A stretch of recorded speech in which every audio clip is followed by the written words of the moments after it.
Baik, Assalamualaikum warahmatullahi wabarakatuh. Salam sejahtera bagi kita semua. Selamat pagi, siang, sore, dan semuanya. Perkenalkan nama saya Elmi Saputra. Saya dari Program Studi Sistem Informasi Fakultas Ilmu Komputer Universitas Jember. Eh, nah, di sini saya akan mengerjakan kuis satu yaitu sistem basis data. Nah, langsung saja di sini kita sudah disediakan soal nomor satu yaitu soal studi kasus.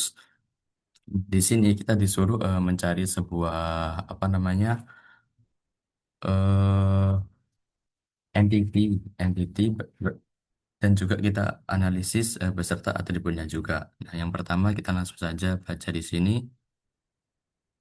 Nah, yang pertama itu ada mahasiswa. Nah, mahasiswa ini termasuk juga dalam entity mahasiswa. Nah, di sini mahasiswa itu memiliki beberapa atribut apa aja. Langsung kita apa masukkan saja. NIM, terus kemudian nama, terus kemudian ada prodi, terus kemudian ada alamat mahasiswa, terus kemudian nomor telepon. Nah, itu aja lah ya. Mungkin 5. Mungkin di sini ada topik. Topik di sini kan juga termasuk atribut juga. Nah, maka pokok atribut maaf entity karena maka langsung kita masukkan saja. Yang pertama itu pasti ada ID topik, terus kemudian itu ada nama topik. Nah, kemudian kita cari lagi yang termasuk dengan entity, mungkin apa ya? Sidang deh, sidang, sidang boleh. Sidang kita masukkan saja ke dalam sebuah entity. Nah, sidang yaitu pasti juga memiliki beberapa atribut ya, yang diantaranya ya pasti ID,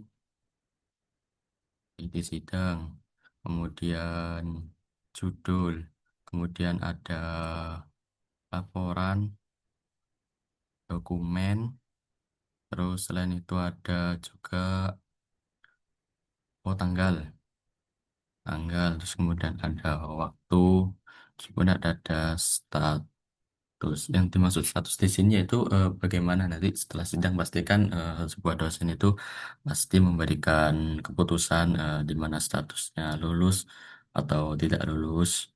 Nah, itu sih. Terus kemudian ada eh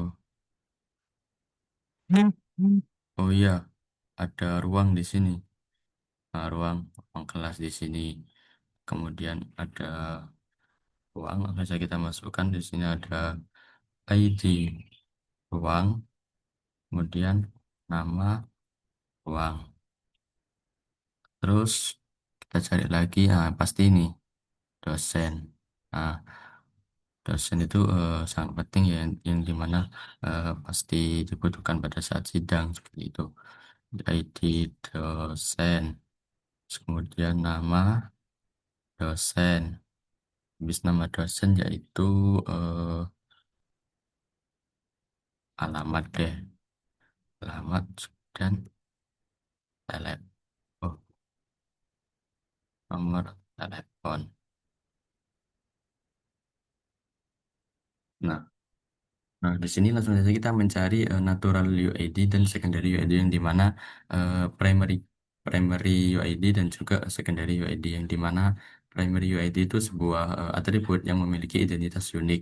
Nah, seperti NIM, NIM juga termasuk primary UID, kemudian ID karena kan di sini kan bisa berbeda-beda macam ya, jadi kita disebut unik. Ini terus kemudian ID dosen ini. Nomor telepon ini juga termasuk secondary ID sih.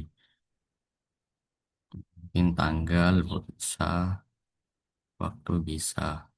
Nah, eh, jadi entity di sini kita mengidentifikasi sebuah studi kasus ya ini ada entity mahasiswa, topik, sidang, ruang, dan juga dosen.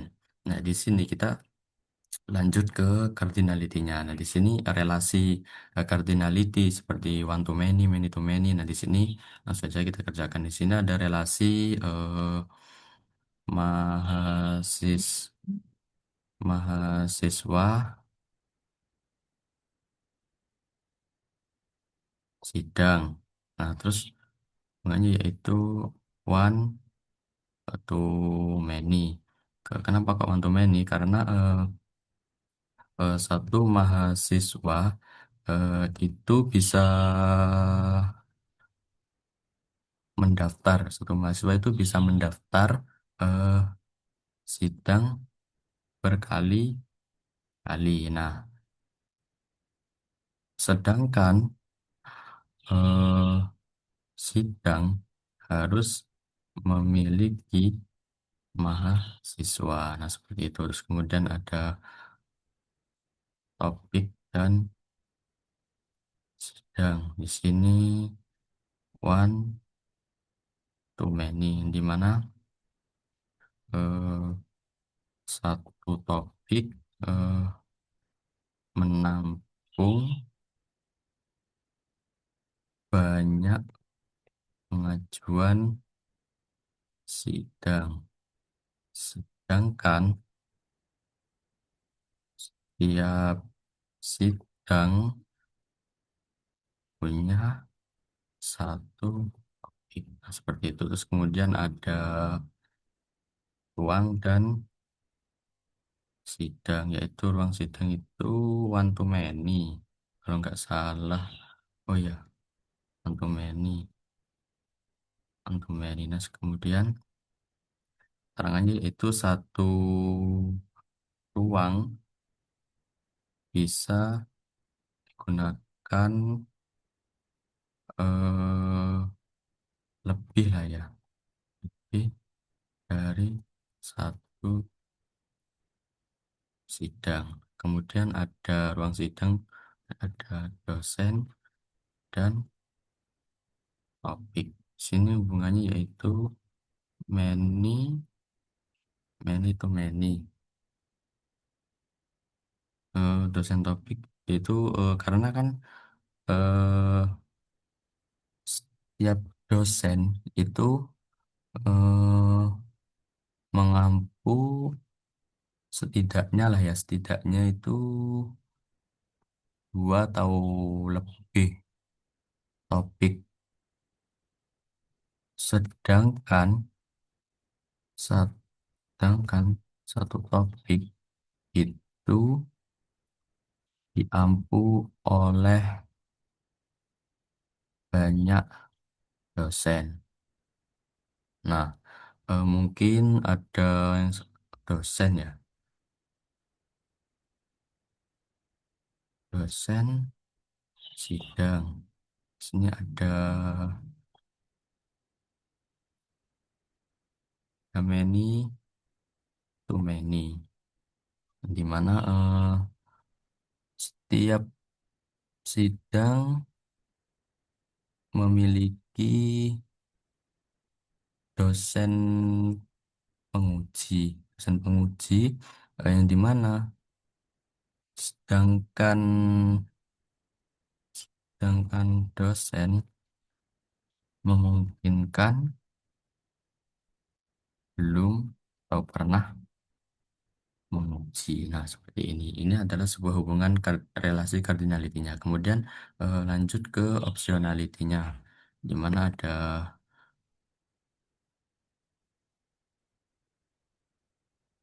bisa aja di sini.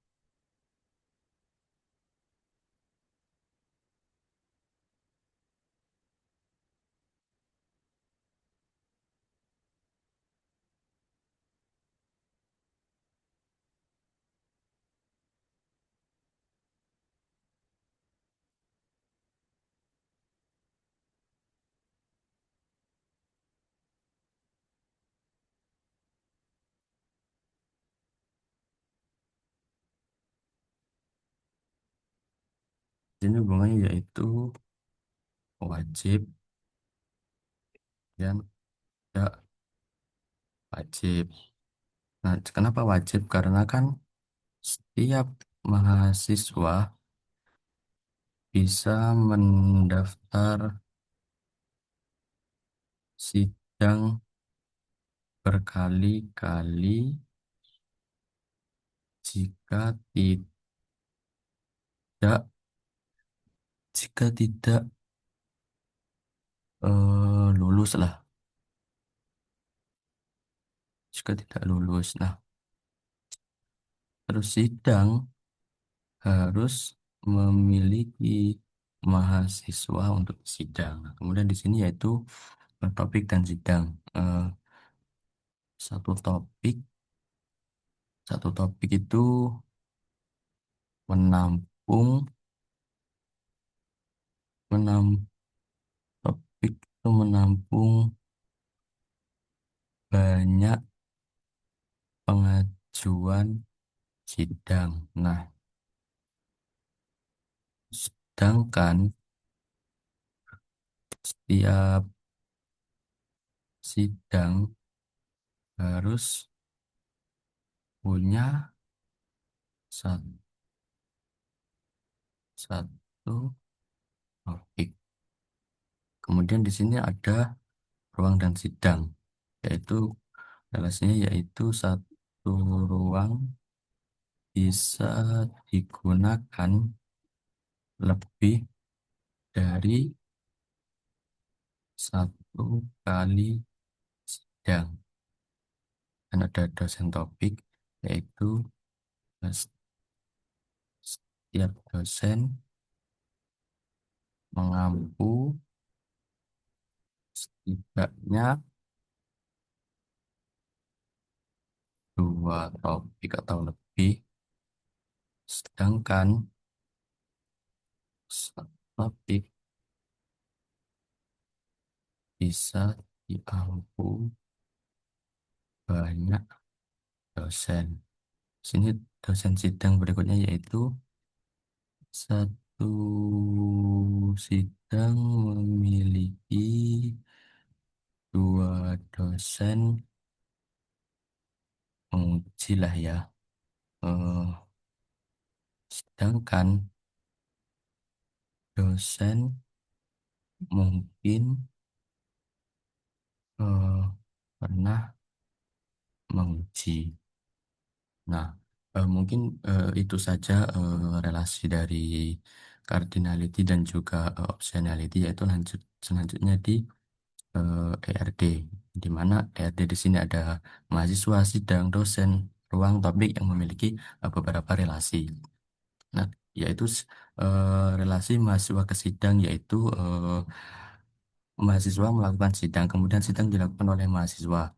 Nah, di sini seorang mahasiswa kan dapat melakukan pendaftaran seperti itu. Karena kan satu mahasiswa itu bisa memiliki lebih dari satu sidang jika statusnya belum lulus. Nah, kemudian ada sidang relasi topik ke sidang. Nah, di sini yaitu one to many karena kan topik eh, melakukan sidang, kemudian sidang dilakukan oleh beberapa topik seperti itu. Terus kemudian ada ruang ke sidang.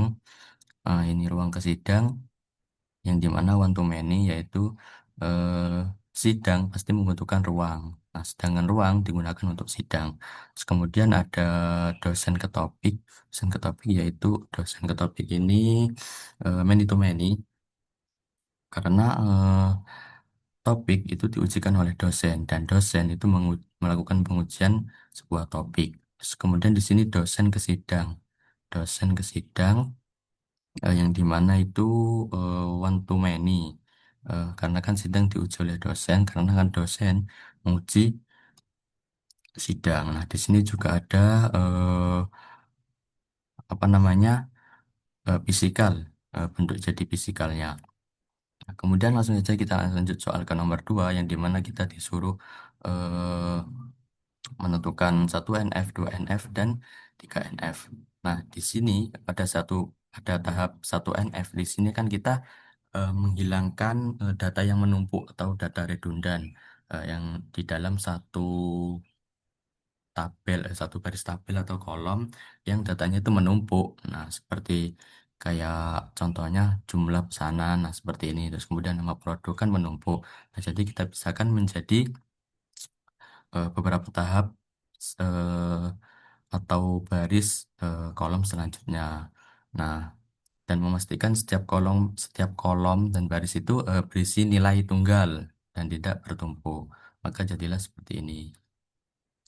Kemudian di tahap 2NF yaitu kita memisahkan tabel itu berdasarkan dengan ketergantungan fungsi yang dimana yang berfokus pada primary key dan juga masing-masing sebuah atribut kita itu menghilangkan ketergantungan yang parsial, ketergantungan yang berlebihan. Maka kita menjadikan fungsi itu eh, ke primary key. Nah, di sini ada tabel pembeli, kita memisahkan beberapa tabel, kemudian tabel transaksi, terus kemudian tabel detail transaksi, terus juga tabel tuh. Nah, selanjutnya kita itu di sini disuruh menjadikan 3NF yang dimana kita itu menghilangkan ketergantungan yang transitif yang dimana artinya sebuah atribut itu yang bergantung pada atribut lain yang bukan menjadi kunci primary key. Maksudnya yang bukan menjadi tujuan sebuah atribut tersebut. Nah, di sini kita memisahkan ada data produk, kemudian tabel produk, kemudian tabel kasir, dan juga tabel transaksi. Nah, di sini juga ada tabel detail pesanan dan juga tabel review. Nah, mungkin itu saja apa namanya pengerjaan di kuis satu TS basis data di sini. Nah, di sini. Nah, mungkin itu saja yang bisa saya kerjakan ya. Mungkin saya akhiri. Wassalamualaikum warahmatullahi wabarakatuh.